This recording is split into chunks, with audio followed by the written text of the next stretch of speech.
David Chun had been mopping the same hallway in the diplomatic quarter for 2 hours, and the wailing hadn't stopped once. The sound echoed through the crystalline corridors of the Kthara embassy, a high, keening cry that made his teeth ache. Royal guards stood rigid at their posts, mandibles clicking in distress. Attendants rushed past, carrying everything from exotic fruits to holographic entertainers. Nothing worked. Princess Shri, daughter of Queen Valera and heir to 12-star systems, would not stop crying. David knew he should keep his head down. He was just the night janitor, hired because the Kthara found human efficiency in menial tasks adorably quaint. His job was to clean and be invisible.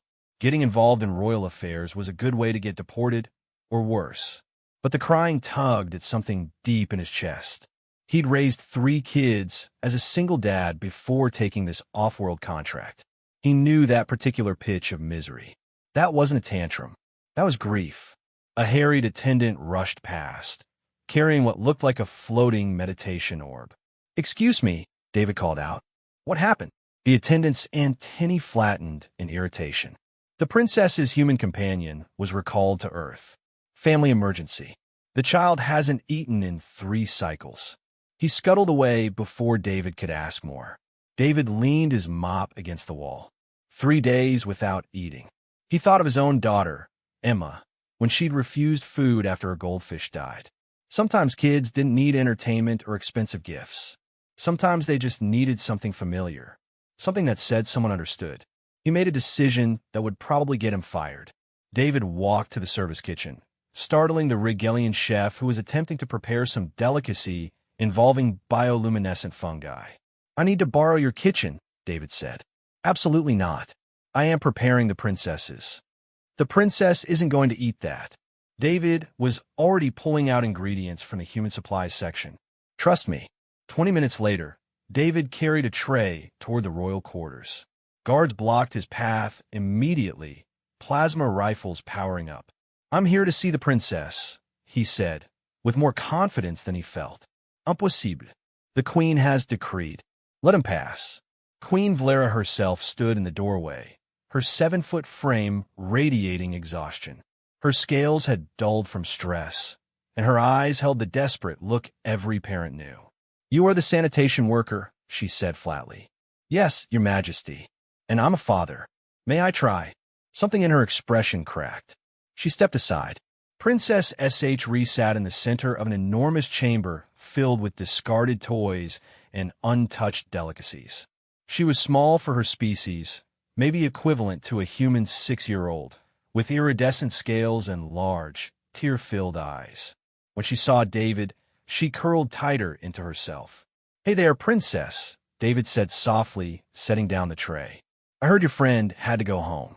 That's really hard." Shri's keening quieted to a whimper. "My daughter Emma?" When she was sad, there was only one thing that helped. He uncovered the plate. Grilled cheese sandwiches and tomato soup. The smell filled the room. Butter, bread, melted cheese, the tangy sweetness of tomatoes. Simple, humble, completely unremarkable. Shri's nostrils flared. She uncurled slowly, staring at the golden brown sandwich cut into triangles, just like David used to make for his kids. "Sarah, my friend, she made this," Shri whispered in surprisingly good English. "Every day, before she left." David's heart clenched. "I know, and she'll come back when she can. But until then," he pushed the plate closer. "Someone who cares should make sure you eat." "Deal." The princess reached out with a trembling claw, picked up a triangle, and took a tiny bite. Her eyes widened.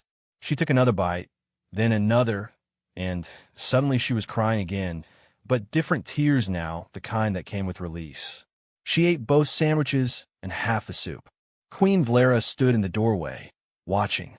When Shri finally fell asleep, curled around the empty tray, the queen approached David.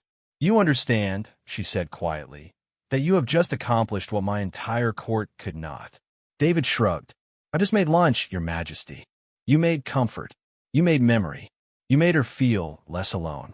The queen's scales shimmered with emotion. "How much do we owe you for this?" "Nothing. Really, I'm not asking." Her voice carried absolute authority. As of tomorrow, you are the princess's cultural liaison and companion chef. Salary commensurate with a royal appointment. You will teach her about Earth food, Earth customs, and provide the human connection she clearly needs.